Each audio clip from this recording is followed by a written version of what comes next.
Hello everyone and welcome to this virtual workshop focused around summaries in debating. First, some introductions. My name is Thomas. I'm a member of the Zagreb EUDC Chief Adjudication team.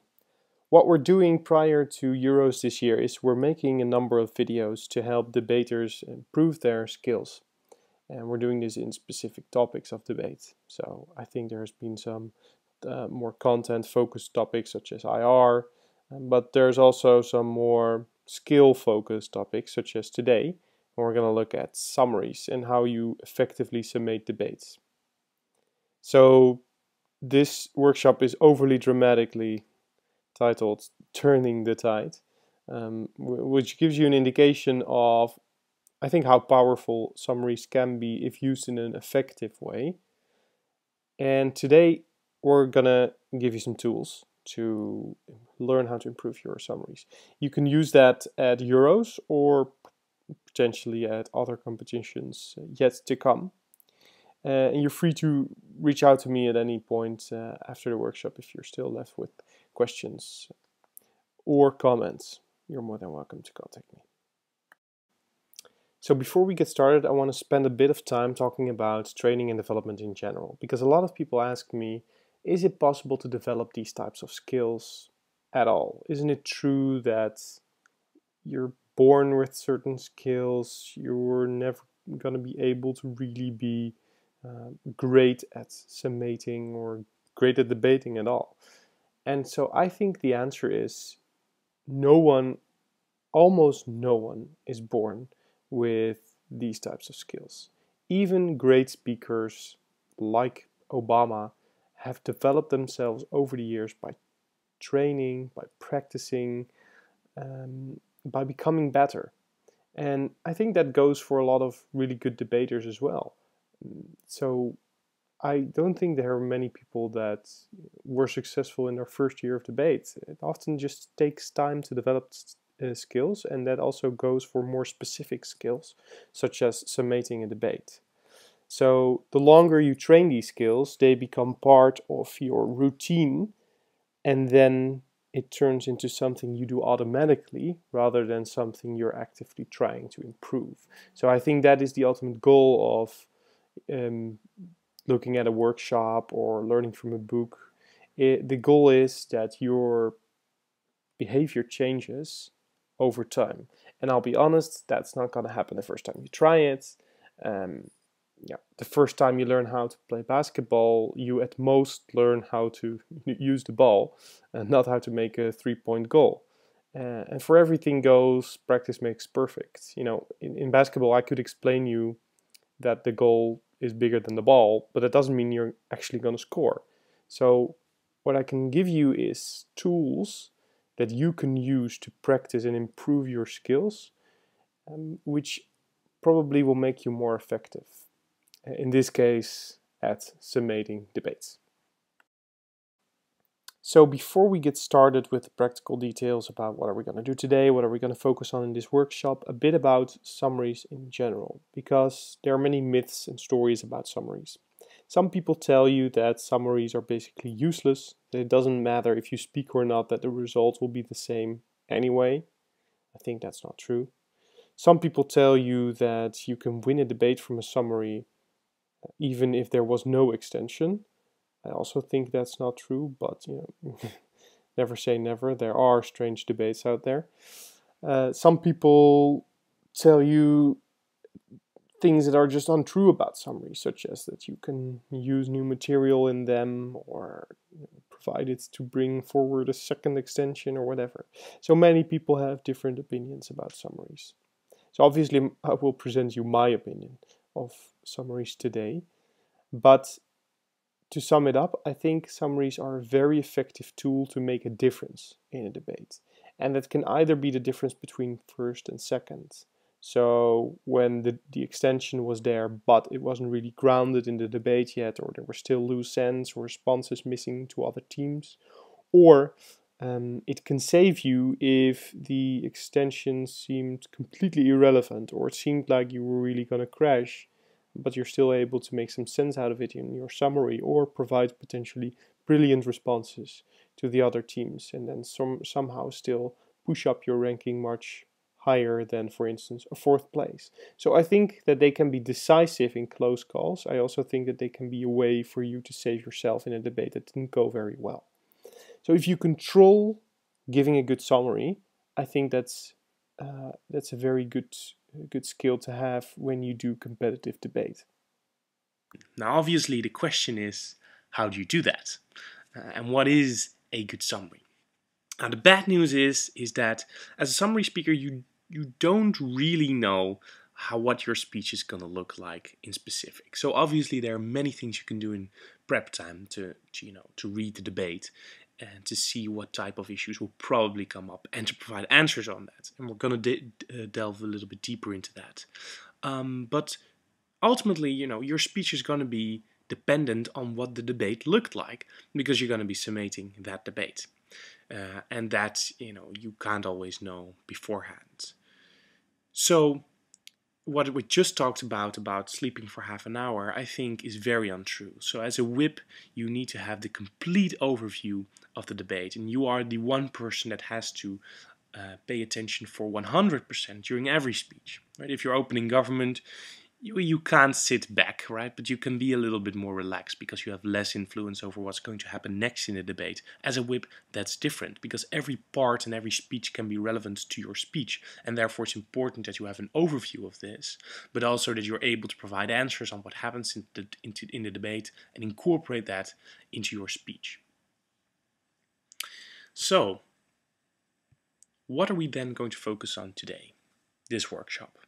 So this workshop is intended for basically anyone. If you're a beginner, you will probably hear a lot of new things that will take a while to digest, which you can experiment with. If you're experienced, you might hear some things that are familiar to you, but hopefully you'll also hear things that are new to you, or hopefully hear some things from a different perspective. So I hope that basically anyone can use this workshop to improve their summary skills in a way that makes them more effective in a debate. What we will do is we will discuss various aspects of summaries. So we're going to talk about what a good summary is. We're also going to talk about ways to structure your summary. So that's really a structure thing, but that's also about what you talk about in any summary. We're also going to talk about preparation time, how you can already read the debate before it started. But also we're going to talk about reading the debate as it goes along and what you should do to make sure that your summary incorporates all of what's being discussed in a round. Now obviously it's a virtual workshop, so I'm not able to answer any questions that might pop up, and we're not going to be able to practice, but I'm going to give you some tools that you can experiment with yourself. And obviously you're free to reach out to me if you have any questions. I'll be more than happy to provide you an answer either through email or Facebook or whatever. Do get in touch if you want to learn more. Alright, so let's continue then on. First I want to give you a bit of an overview of 4 things I think happen a lot today in debating when we look at summaries. So if you look at the top left corner, you see, and I've put down a few memes here, you see the question, oh, there was a first half, which is something that I think a lot of summary speakers do, unfortunately. So I think a lot of summary speakers focus solely on the case that their team presented in the debate and not so much on the entire debate. So let's be clear before the rest of the workshop. Your duty as a summary speaker is to summarize the debate, not one half of the debate. So even if the first half wasn't particularly interesting, it is important to use some of their material for your own good, and it is simply your role to also incorporate them in your summary. In the top right corner, you see a meme and a question there saying, what do you mean new material? So a lot of summary speakers also present new material in their summary speech. Now either that could be because their partner forgot, or because they have a new brilliant idea that just popped up, or some new arguments that they didn't talk about in prep. And that's all nice and fair, but a summary speech should not contain new material. It should build on existing material. It can contain some new analysis or new examples, but it should not discuss things that are completely new and haven't been discussed in the debate before. Now, that doesn't mean that you can still sneak in some new things or new arguments or new analysis that's still going to be interesting, which is something that I think are very very good tricks to do that, and still provide some new perspectives from the summary speech onwards. So bottom left corner, you see the statement, "You all had the wrong debate. Me, me, me, me, me." And that is something that I think also sometimes happens in where the summary speech is, the summary speaker is still going to challenge things like a model, or is going to go back to definitions, or is going to, accuse other speakers from running arguments that they don't find particularly interesting. And again, sometimes, that might be true, but it is not something that you want to be doing in your summary because it is way too late in the debate. And your role is to provide a summary of the debate and to show why you guys won. It is not to start challenging the fundamentals of what the debate was about, unless it's really justified, of course. Usually isn't. Bottom right corner, and that's what we're going to be discussing today, says, yes, you're right. And I think we've all had this feeling sometimes during debating, in that you hear the other side providing their summary speech and you're just thinking, yes, that's true, or as in the meme, no, yes. And that is not a good feeling if you're listening to that, but it is a good feeling if you're able to deliver that summary speech that just provides the exact right overview of the debate, ties everything neatly together, and shows why that team won. So, this is what we're going to be focusing on today, that last meme, which is making sure that you provide that type of a summary. So, what is that, a good summary? I've defined a good summary here as a speech that displays that your team has won the most important points of contention in the debate. And that you do through summarizing and still perhaps responding to some points that are left open. But overall, you're going to be showing that your team was the most powerful. And that leads us immediately to a bit of an inconvenient truth, which is dependency. If your team didn't win the most important points of contention in the debate, well, that means that your summary necessarily is going to be less powerful. Because if you're referring back to analysis that wasn't in the extension speech, then that means that your team ranking is probably not going to be first, right? Because the arguments simply weren't there, or you guys weren't as persuasive as you hoped you were. Right? So to some extent, the summary speech is simply dependent on the extension that your partner puts forward. But let's be real. That is true for any team in a BP debate.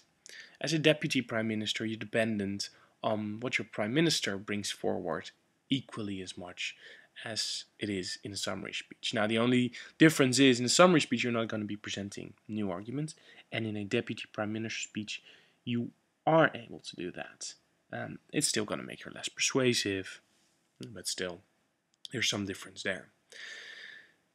But still, if you guys had a decent extension, or you provide new insights into the debate, in a summary speech, I think you can get pretty far in winning the round if you make sure that you show why that extension or why that material is relevant and why it beats the other teams. Obviously, the question is, again, how do you do that? So now we're going to go a little bit deeper into the various aspects of your summary speech and look at how do you realize this? How do you give a speech that displays that your team has won most of the important points of contention in the debate? And we're going to start by looking at structure. So there are a number of ways to structure a summary speech. Basically, they all come down to these three, I would say. So firstly, you can structure your summary speech based on issues, based on themes that came up in the round that are overarching. And some people like to call these clashes as well. But basically it is the most important issues that were discussed. So for instance, if a backlash argument was a big part of the debate, then that can be an issue. Or if a big part of the debate was, is the plan going to work, then that can be a clash. That is one. Two is you can structure a summary speech based on actors rather than issues. So this, I think, works particularly well if you have a debate that is strongly focused around effects on different types of actors. For instance, if you have a debate about children and families, oftentimes you're going to see that the issues you're going to be talking about are affecting these types of actors, so are affecting either children or the parents or the family or the state. And then it can be easier to just structure your summary based on these actors rather than based on the issues. Because, if all of it are practical backlash effects on each of these actors, you can have one summary point being backlash and then have 4 subpoints. Or you can list the different types of actors in your speech. So for instance, have 3 of them: children, parents, and family, and then discuss the practical effects, which is a more productive way to summarize because it gives a clearer structure than the alternative. The last way to structure your speech is to look at your speech in terms of burdens. So basically, of course, that has a bit of overlap with the 2 points we discussed just now. But you can ask the question, is there a problem, for instance? So, and is the problem relevant? And will our model provide a solution to that problem? And then you're more looking at the debate in terms of what do we need to prove instead of what are the issues. Now, there's not one best way to structure your speech. I would say deciding which structure to use depends on the contents of the debate. So in different debates, different ways to structure it will probably be more productive. But it's good to have an overview of what the choices that are open to you in choosing a structure of your summary speech. So what do you do in those points? What do you do when you discuss a clash? Because I think that most people know, that we have to deal with clashes in a summary speech. But I think that a lot of people don't know what you then do in that clash. How do you discuss that clash? How do you show that you won that point? And I think that you should deal with these points using the hear both sides model. That sounds better in Dutch, I promise you. But it's my invention of things that you can do in these points. So 2 subpoints. I think in every point or every clash that you discuss, you bring considerations and you bring conclusions. So when we talk about considerations, I think there are 2 things you need to do. One, you need to show what was our stance on this particular point. So for instance, if the first clash you're discussing is, will this help the community? Then you talk about, we as the proposition, for instance, have shown you that this plan has positive effects on the community because it empowers them to get more education or to develop themselves more on an individual level, etc., blah, blah, blah, which shows the judges what you've presented, what your team has presented. Now, that can be arguments from first half, that can be arguments from second half, hopefully from your team, obviously. That doesn't matter, but you're showing what prop has done on this point. You're then going to be comparing that to the stance of the opposition, which I've labeled here as their stance. So there you're going to be saying, they responded to this by saying blah, blah, blah, blah, blah.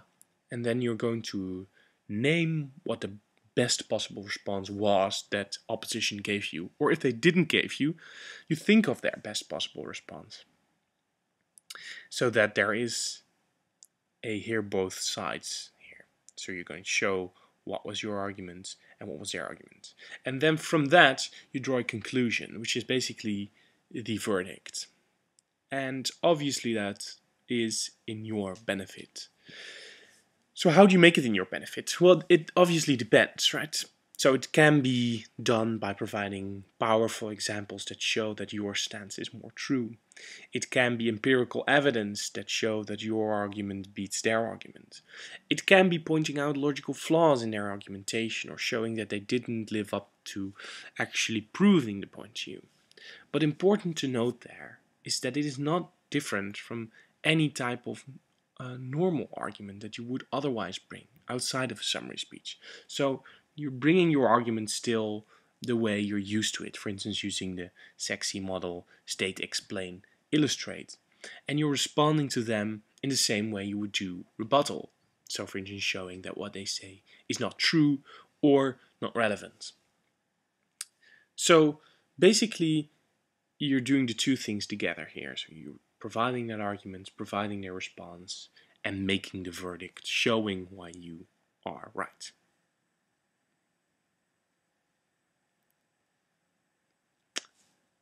So that allows you to make sure that what you do in these points is conclusive, shows to judges what the outcome of the debate was. Now, how do you come to those points is the next thing we're going to be dealing with. Because it is easy, to say these are what you should do in these points. It's not always easy to come up with the points you're going to be dealing with in your summary. So I think that there are two things you can do to come up with the points in your summary. Now, obviously, one is writing and listening. So when the debate has happened, you as a whip speaker should have the overview of the different issues, the different clashes, what happened in the debate.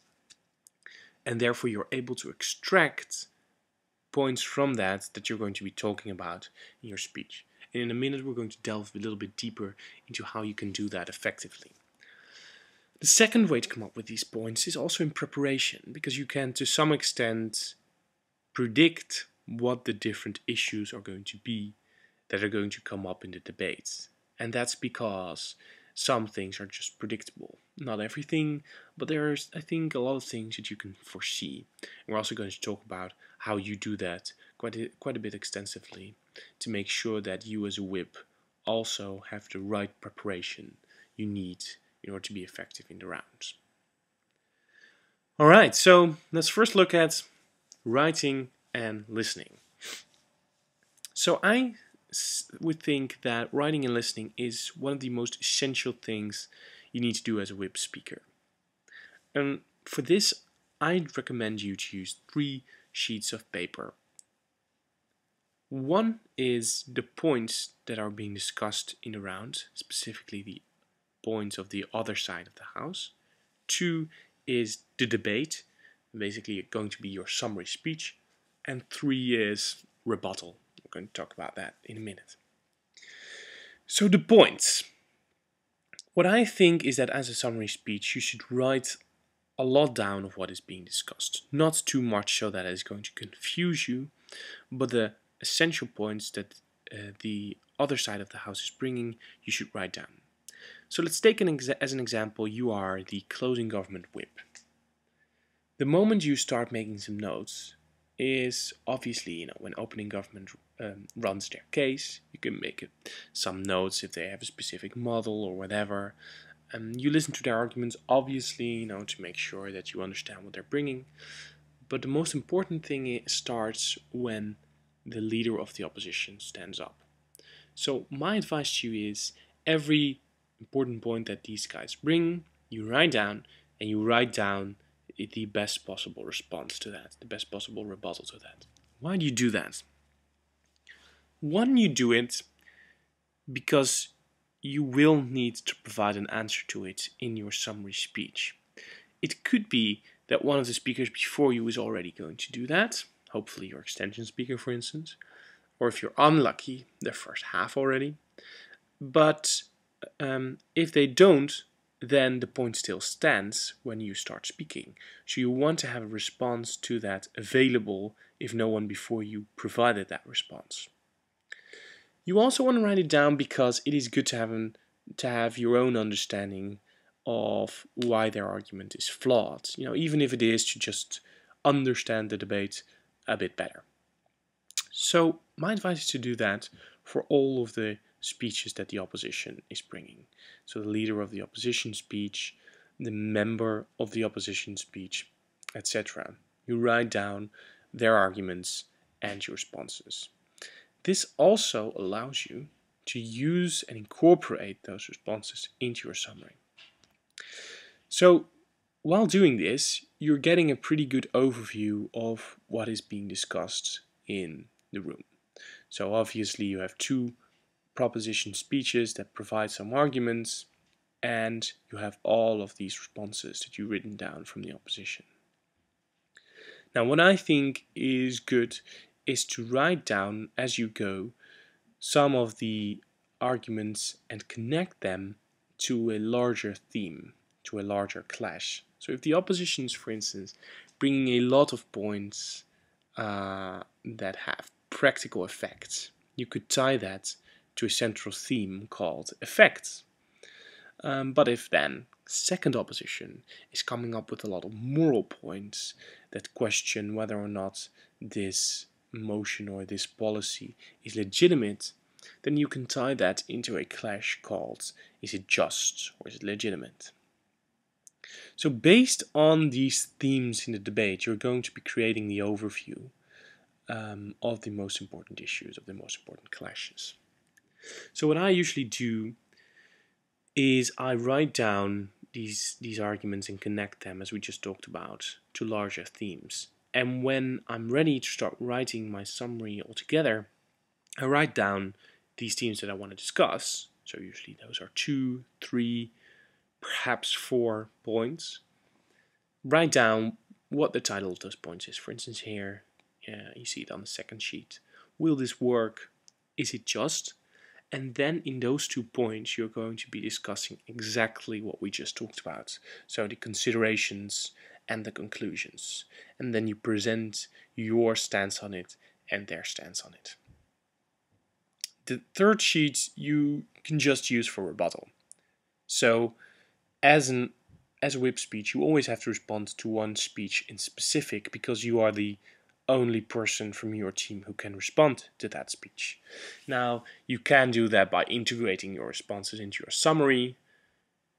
Usually there's always something that is hard to integrate, and then you can just write it down, write your response down, and after that move on to your actual summary where you discuss the broader debate.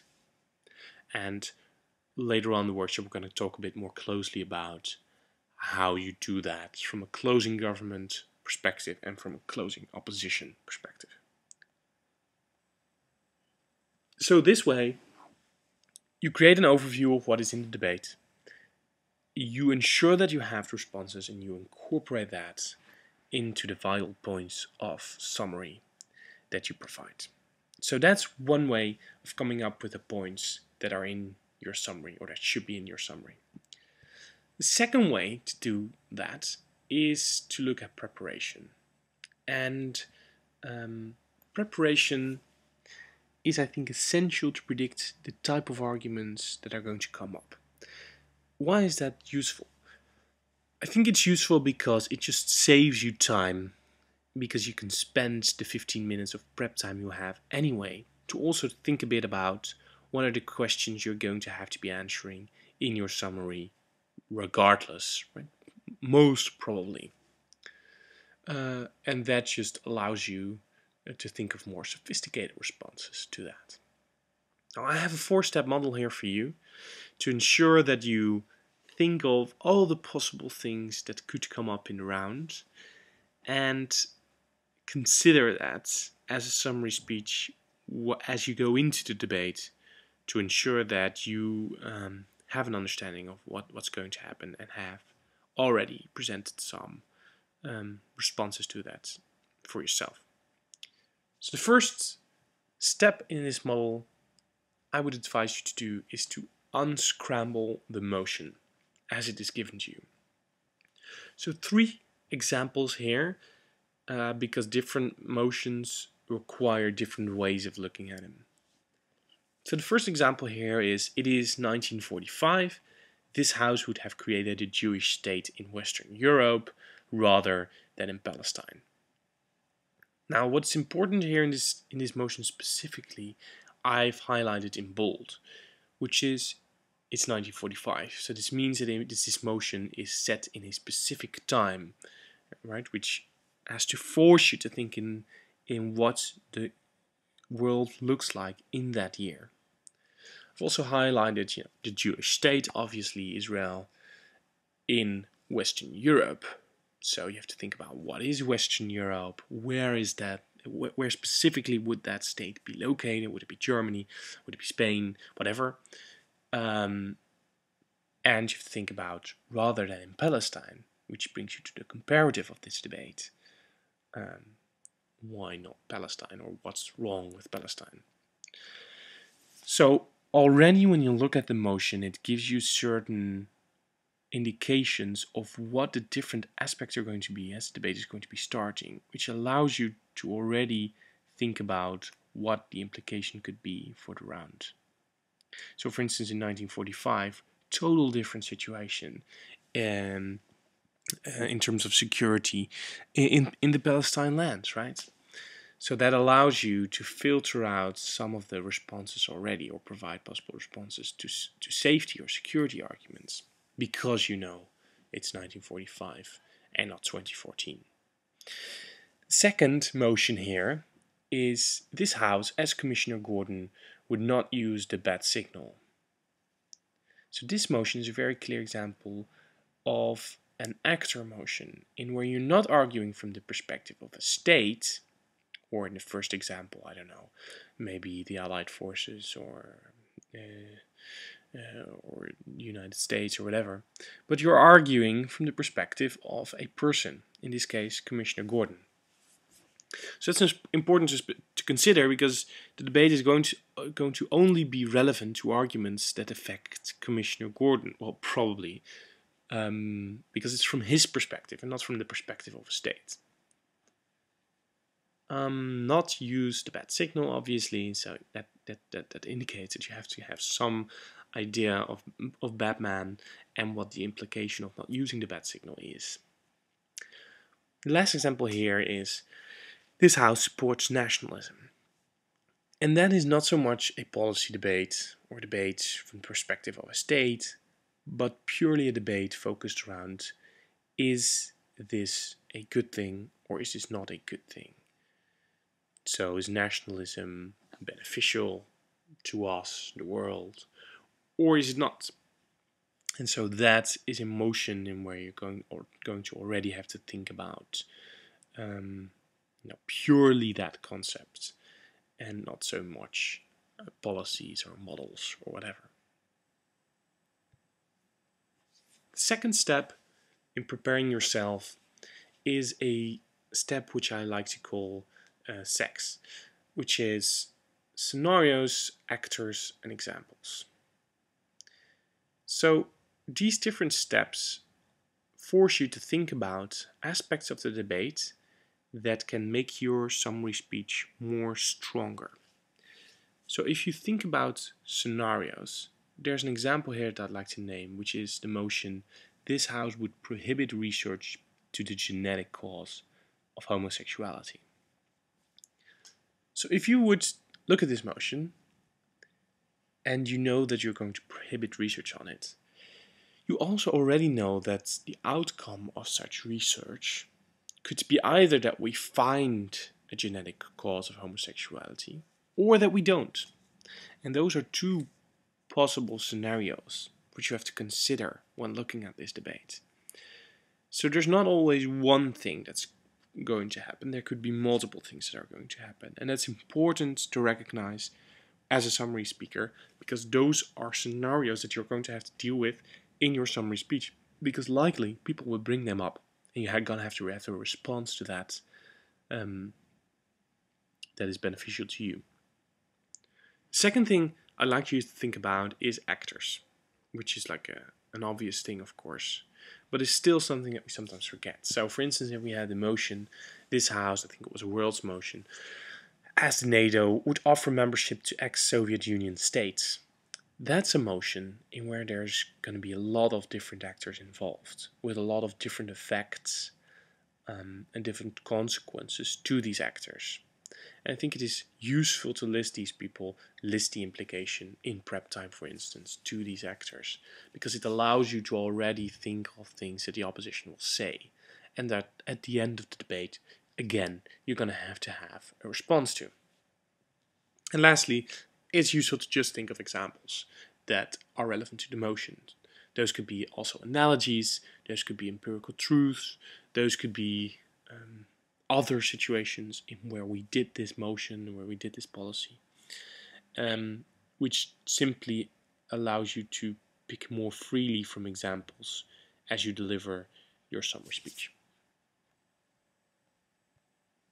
All right, so then step 3, which is called central points of contention. So I think it's also useful in prep time as a whip speaker to think about what the central points of contention are going to be given step 1 and step 2. So given all of these actors, given all of these scenarios, given that you've unscrambled the motion, what, from your perspective, do you think are the central issues, are the central clashes? And usually there are just a number of practical clashes, and sometimes there are more fundamental clashes, where something is not fair or something is unjust. And those are issues that you can list. And again, you can already provide the best possible response there, if you know it, of course, and write it down. And if then the opposition or the proposition in the debate provides a slightly different framing of those points or of those issues, you can adapt that. But at least you already have an idea of the central points of contention that in your summary you're going to have to deal with. Step 4 considers trade-off and framing. So I think it's useful to think about if there is a trade-off in the debate. So if there is something that you're going to have to sacrifice, or if there's going to be a negative effect that you're going to have to accept. And if that's so, why do you make that trade-off? Why do you accept that loss? And so there has to be something that compensates for that, which could be hugely positive effects or a much more fair society, whatever. But you do have to have that response. And lastly, it is useful to think about what the framing is. So what does your team support? I think this is something that is sometimes powerful to open your summary speech with, to clearly indicate to judges that you support this and that for these and these reasons, and you're now going to prove why that is better by your summary speech in 2 points, showing that it's more effective and showing that it is more just, for example. So I want to spend a bit more time talking about framing. I think this is a topic that we could spend a separate workshop on because it entails a lot, and I think there's a lot of different tools you can use to really frame your case in an effective and powerful way. Now, I'm not going to do that now, so I'm not going to go too much in depth into framing as a topic, but I do want to highlight 2 things I think are important when it comes to framing in your summary speech. So firstly, I think a lot of debaters often are really in a sort of defensive mode when it comes to justifying their case. So to give you an example, when we talk about the motion that this House would ban lobbying, then the side that's arguing that lobbying should stay often talks about people have a right to do this, we can't take it away from them, etc., etc. I think a more powerful way to frame your case is often not so much a defensive mode, but much more a mode into the offense that, for instance, says lobbying is giving powerful and valuable information to people who make decisions. And that's a whole different type of framing because it highlights the benefits of it rather than it highlights why we shouldn't take it away from people. Often I think that's more effective. That doesn't mean that you shouldn't talk about the other stuff, because lobbying, for instance, can be part of perhaps freedom of speech, or whatever. So it should still probably be in your case. But the question is, what is the core of what you're trying to prove? And I think that's important to highlight in your framing, to really ensure you highlight the most powerful part of your speech. Often I also think that you can use framing to really highlight the trade-off. So you sort of combine these two. And you can do that in a way of um, making very explicit what the decision is that the judges are making. So to give you an example, um, the motion, this House believes that the US should continue to use drones in the Middle East. Then part of the framing for the party that's defending the use of drones could be something along the lines of, we accept the marginal loss of innocent lives against the vast benefits of saving other human lives and capturing terrorists. Now, in that way, and there might be much more powerful framing to that specific case or that debate, but in that way you use the framing of your speech in your case by already highlighting what trade-off you're making. So you can sort of combine these two to really make powerful what is it that we support there. And then I think you can use framing much more effectively. Alright, so this should give you an overview of what you can do in preparation. And if you have prepared yourself for the debate and you ensure that using your writing and listening skills that we just talked about, you create a good overview of the debate, then once you start writing your summary speech, you should have a pretty clear idea of what you need to put in there and how you are going to win those points. So moving on from that, what are then the ingredients to make your speech an excellent summary rather than just a good summary? So what I think is useful to do in your summary is a number of things.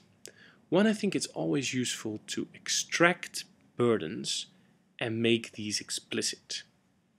So let's consider the motion here.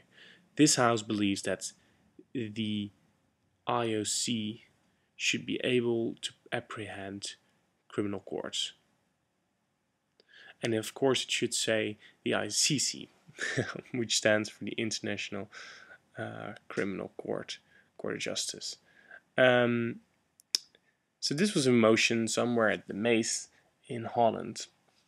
And the opposition here argued that if the ICC would start apprehending criminals, state leaders from corrupt regimes, you would cause massive troubles in this country. It would cause massive backlash, or you would even cause conflicts with states supporting the ICC, etc., etc.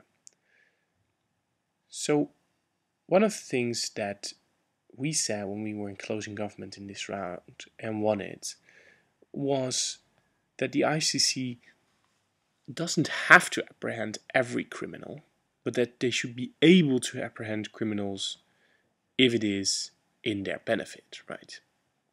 So the burden in this debate is not to show that you're going to do it in every single case, that you're going to go into every country and arrest every dictator. No, the burden of the prop is to show that in some cases it's a good thing, and the ICC should have the mandate to do this. And if you consider that, then that makes your job much easier in proposition. But you do have to extract that burden from the debate, and you have to make it explicit, because otherwise the judges are simply going to buy ops argumentation because you didn't respond to it. So where do you do that in your speech? Well, I mean, it depends. But you can probably put it in your point where you talk about effects, given that in this debate the opposition talked a lot about effects. You could even combine responses there. So you could say, one, we don't always have to do this. But even if we do, and then you go a layer deeper, And then you can talk about, even if we do, why would it be okay? And then you win on more grounds, which makes you even more persuasive. Second point here is making the comparative explicit. So what I mean by this is that I think it is productive if summary speakers provide a subtle overview of how the different teams relate to each other. So that doesn't have to be very structured in the sense of we relate to opening government in this way, opening opposition in this way, closing opposition in this way. No, but throughout your speech, it should become clear how you relate to these teams. So for instance, if you discuss a point in where you talk about why this plan has benefits to school children, then you can talk a bit about what opening government did, which was to show you how it would improve their educational skills. And then you can add to it what you guys did as closing government, which is not only prove to you why that will be true, but also prove why it would, next to that, improve their social skills and improve their community building, which is just an example. But by doing that, you indicate to the judges, opening government did this, but we did this and this and this, which shows them why you made a more significant impact on the debate and therefore beat them. In terms of comparing yourself to the other side of the house, that comparative has to be a bit more explicit, so a bit more destructive, right? So when you discuss, for instance, one of your summary issues, one of your summary points, you want to point out clearly that opening opposition brought these points to the table, but the verdict of that is, which refers back to what we talked about earlier, they are not relevant or not true or whatever. In any case, you are right, and therefore you beat these guys. So you're using some sort of meta debate in your summary speech because you want to do the work for the judges. You want to be able to show to them why you guys win and why you are comparatively better than the other teams. And you don't want to leave it up to the judges to think about why that is true. You want to make their job as easy as possible, which is just to some extent make this comparative explicit, pointing out reasons why you made a more significant impact on the debate. Thirdly, I believe that summaries should be conclusive, they should not be descriptive. So I think that a lot of speakers in debate very neatly describe what teams brought to the table, very neatly describe what their partner brought, why it was interesting, but they don't make up the balance. They don't compare that to each other. They don't show the comparison between these different teams, what we just talked about, and then your summary speech becomes very descriptive and has less of an impact because it is indeed just repeating anything that was said in the debate and not making this concluding summary, which I think makes summary so powerful. So it's important to consider that in your summary speech, you want to show the conclusions, you want to show the outcome, the result of what happens in the debate, not just what happened in the debate.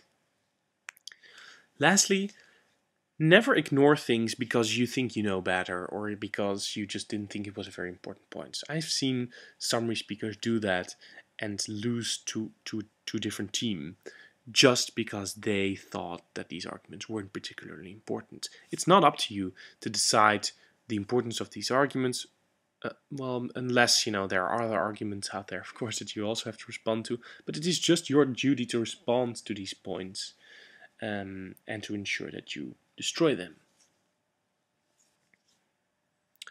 Alright, so now we're moving on to a few points of frequently asked questions. So questions that I often get when we talk about summaries. So the first thing we're going to talk about for frequently asked questions is what you do with the first half. Now we've already considered this. A whip speaker summarizes the debate, not one half of the debate. But to go a bit deeper into this, I think that you should give credit where credit is due, because judges are not stupid.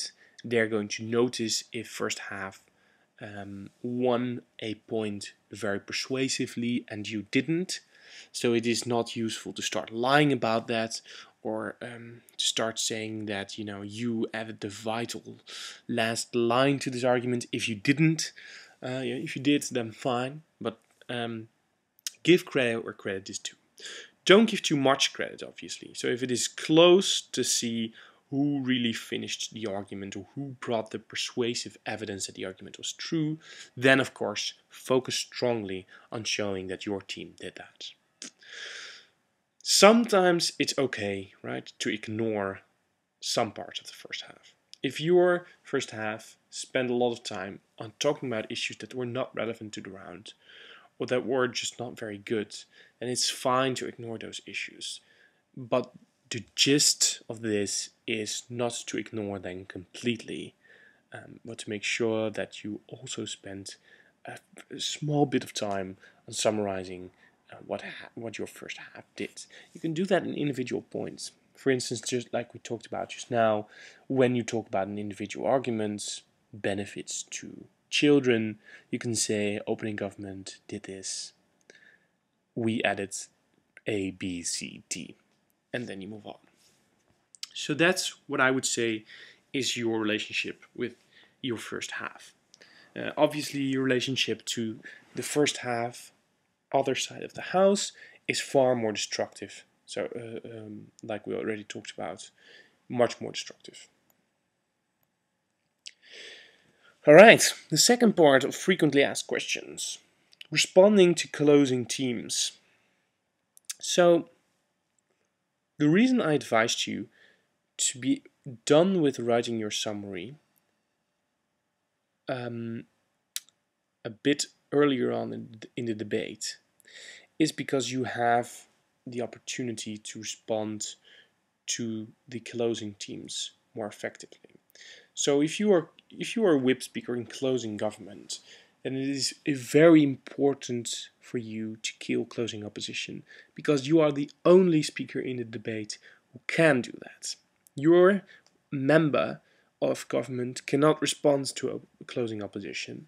Only you can. So it's absolutely vital there that you destroy them, especially given that there's going to be another speech after you. In closing opposition, this is a bit less important because your member already has the opportunity to respond, but then again, their whip speaker has the opportunity to respond to your extension speaker. So there it's important to respond to his responses, to rebuild your own case, to make sure it still stands. Before moving on to the summary, because if you move on to the summary and conclude that you won the points, but actually it got challenged in the previous speech, you want to make sure that those challenges are adequately responded to. Alright, so when to write your summary? So there are different opinions on this, and perhaps you are not someone who has to consider this because some people just don't need a lot of notes. But for me, I have to write out my entire speech before I can really deliver it. So I included this anyway for people for who that's relevant. And my recommendation is your summary speech is either done before your extension speaker, so your partner, begins to speak, or you're writing it during his speech or her speech. And the reason for that is, you have to choose a moment where you're going to write out your summary. And that's always annoying because you at the same time have to pay attention to what's being said. So comparatively, I think it is more strategic to do that when your extension speaker is speaking, because you more or less know what he or she is going to say because you prep together. That doesn't mean you shouldn't pay attention to what that person is saying, because often the way they say it is still going to be important for you to finish it properly in the summary, give it the right impact, fill up the gaps that he or she missed, etc. But comparatively, it is, I think, better to have a little less focus on when your partner is speaking compared to when other people are speaking, because you need to know what other teams said, especially the opposing bench, in order to adequately respond or ensure that you didn't miss any points that you have to address in your summary. The second reason, I think it should at least be done before the speaker after your partner is gonna speak, if that makes sense, is because you have to respond to that person. And for me, it always is best if I can then completely focus on listening to that speech and providing the necessary rebuttal. So that's particularly important in closing government, but also important in closing opposition.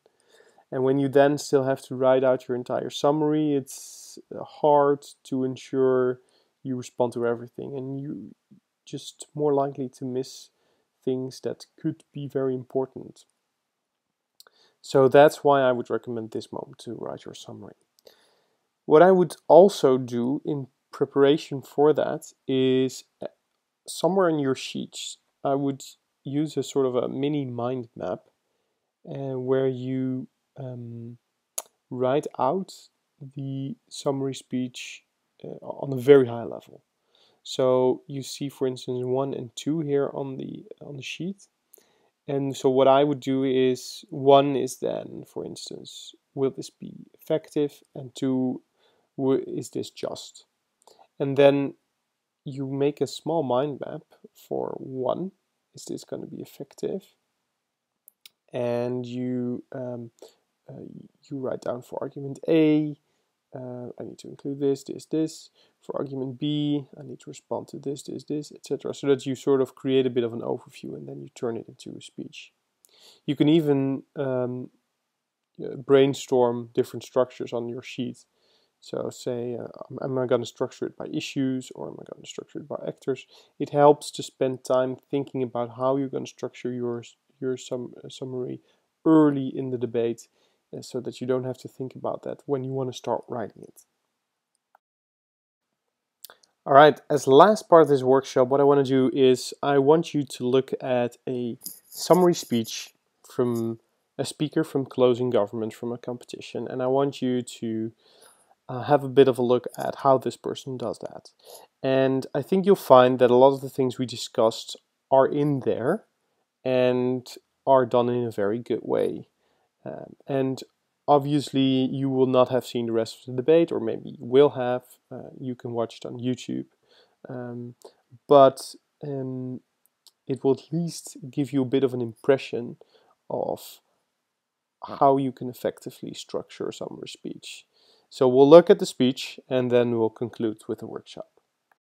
Ladies and gentlemen, this debate is about 2 issues. It's about whether this will lead to better practice in war or worse practice in war, and it's about whether the principle of empowering accountability that this policy serves is worth the costs that ops say that it will lead to. So those are my 2 points of clash. I'm going to go straight into them and deal with rebuttal as I go. So, better practice in war. Will this improve the practice of our soldiers? Will it improve the practice of people on the battlefield? Op had a major reason for believing that this would be not true, okay? Which is the idea it will encourage worse atrocities by the people who want to see people commit mass slaughter. Now, that seems fairly clearly wrong because, as Shane pointed out, the premise is wrong. People don't commit mass slaughter because they want it to be seen. They commit it in the blind spots in the world where they can get away with it in the vast majority of cases. We say that is because, for 2 reasons that Shane pointed out. 1, because there are very strong international norms of disapproval that surround such acts. Even if you think it's a really good idea and you believe it's justified,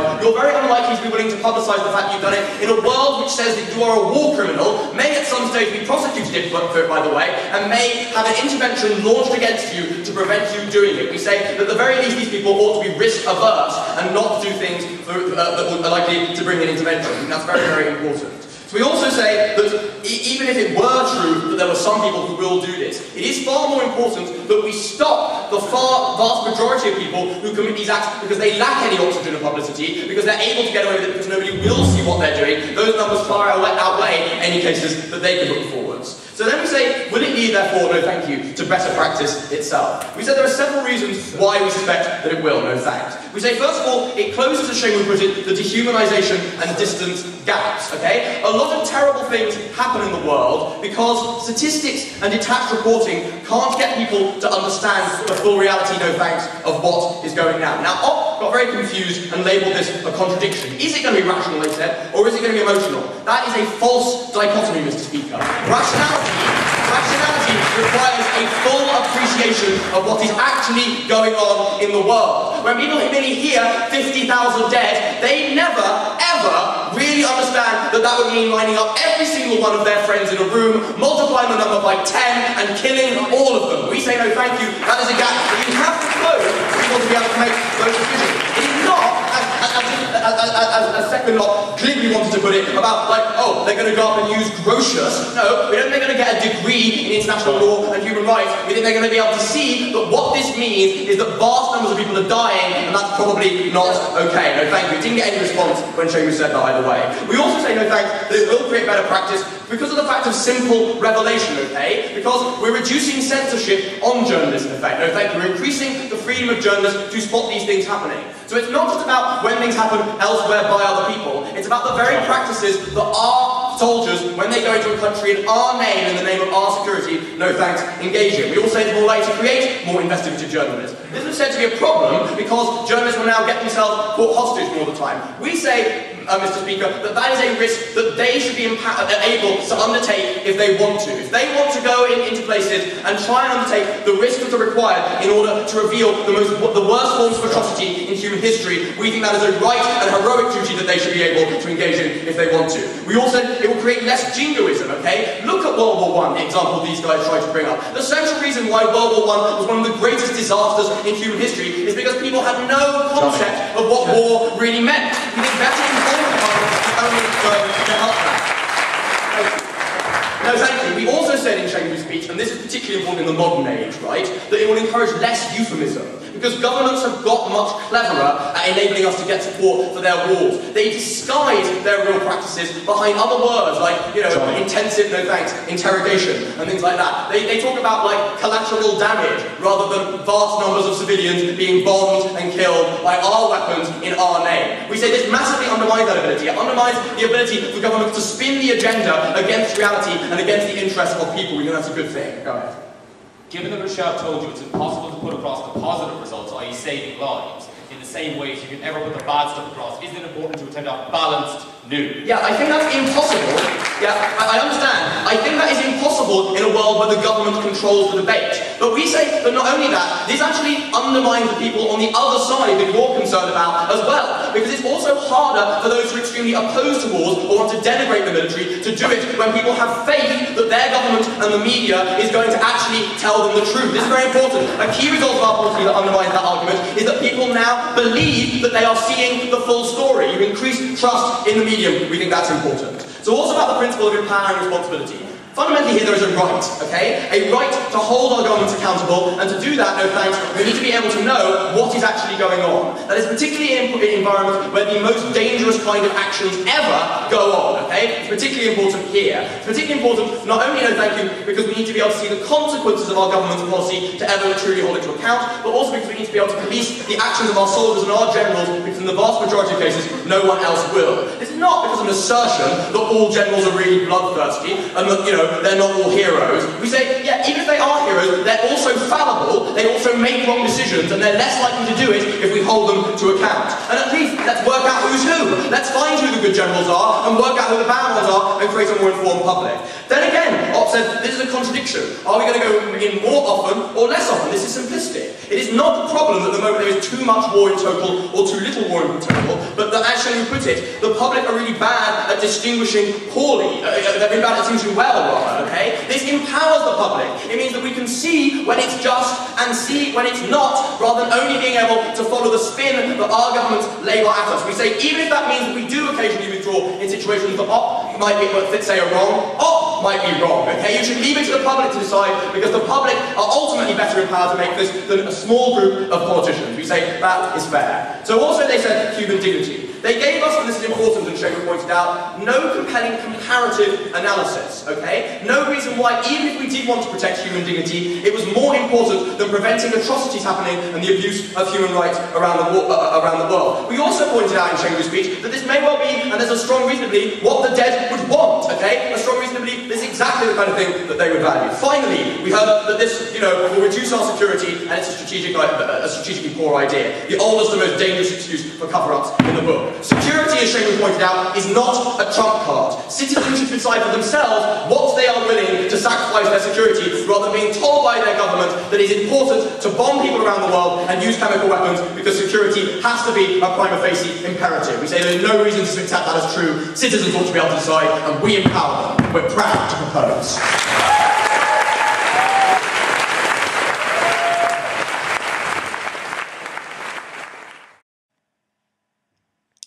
All right, and that leaves us with question and answers. And like I already said, I can't answer questions from you now, but of course I'm more than willing to answer any of your questions. If you have them, do get in touch, do reach out to me.